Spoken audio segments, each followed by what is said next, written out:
John Mutz's Hoosier roots were initially planted on the north side of Indianapolis.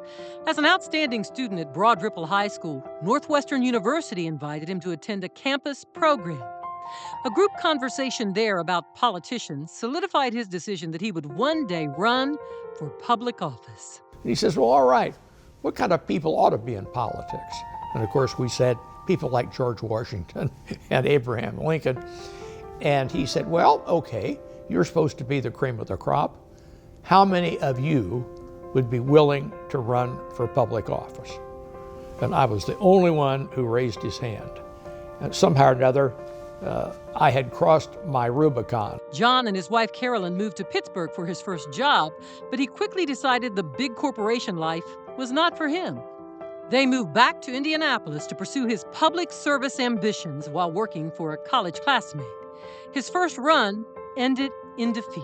I guess the first lesson I learned was what it's like to lose, which is not a lot of fun. I also found that running for office usually depends on affiliating yourself with other people who are also running for office and who want the same goal.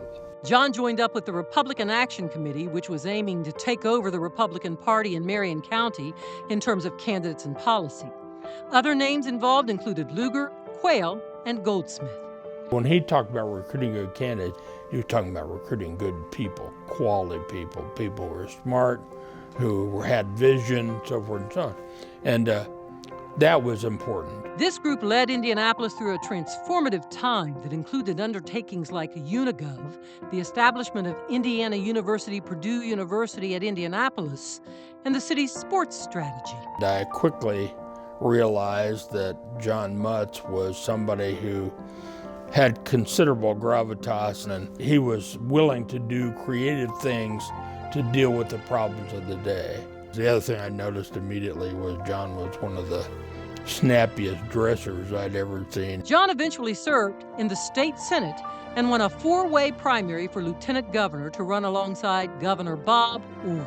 Bob Orr and John Mutz had the strongest governor-lieutenant governor relationship in the history of Indiana. Bob Orr respected John Mutz, and so he trusted him with major responsibilities. Subsequently, the lieutenant governor of Indiana had more responsibility than any other lieutenant governor in the United States. And we'd tell other lieutenant governors what he did, and they'd look at us like, are you kidding me? A lot of those lieutenant governors didn't even know when their governor left the state because they wouldn't tell them. While making strides with efforts like educational reform, the Orr-Mutz team also had serious issues to tackle, including the near bankruptcy of a major utility and severe economic downturn. We were headed into one of the worst recessions this country had ever had, double-digit unemployment. And we had situations where Governor Orr was asking the budget director to check every day to see if the state was still in the black.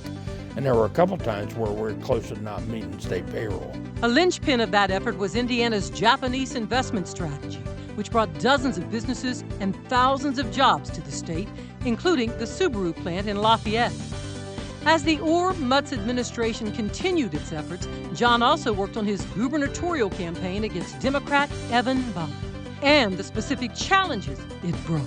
I was running uphill against two things. First of all was the charm of the Bayh name, and the second thing I was running against was the Japanese investments that we had made. The focus groups that we did showed we had a vulnerability there. John lost the election by one of the smallest margins on record for a gubernatorial race. With his expected path no longer in front of him, John was open to new opportunities. Just 2 weeks after the election, he was asked to run Lilly Endowment Inc.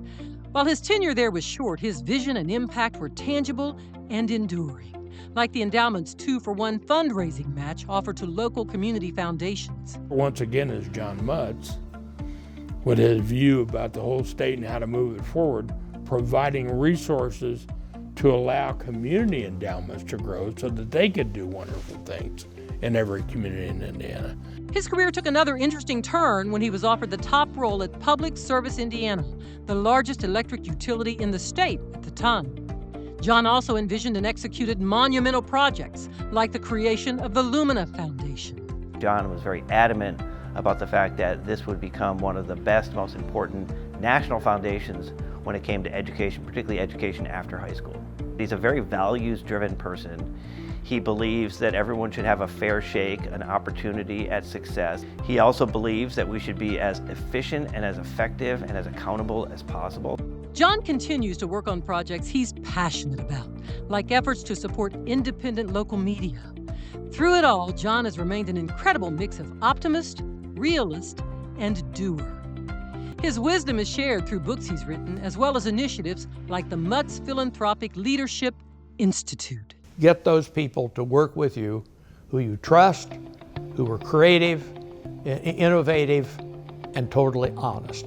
Second step is to develop a vision for the future. And then the third is a strategy for creating that vision and making it real.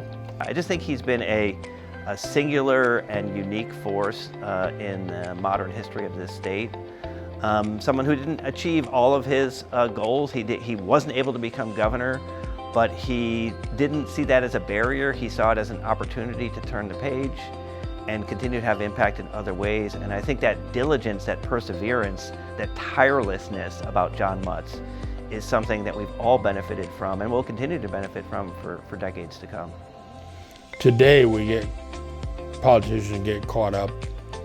For them, it's all about winning and losing. It's not about doing things that ought to be done. The lessons they can learn from John is honesty, integrity, and creative solutions to the real problems that people are facing.